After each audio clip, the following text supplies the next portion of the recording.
Atsılar farklı. Yok o yaş veriyor. Bunu yaş veriyorlar ya.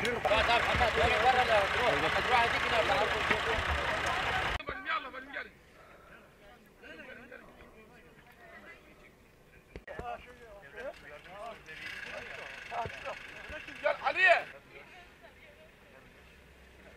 Kurusunuz suya gidiyor.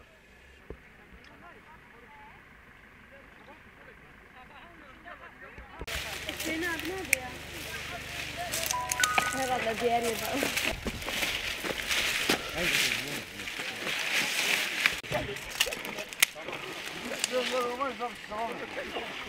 Asma var ya her gün şu kadar.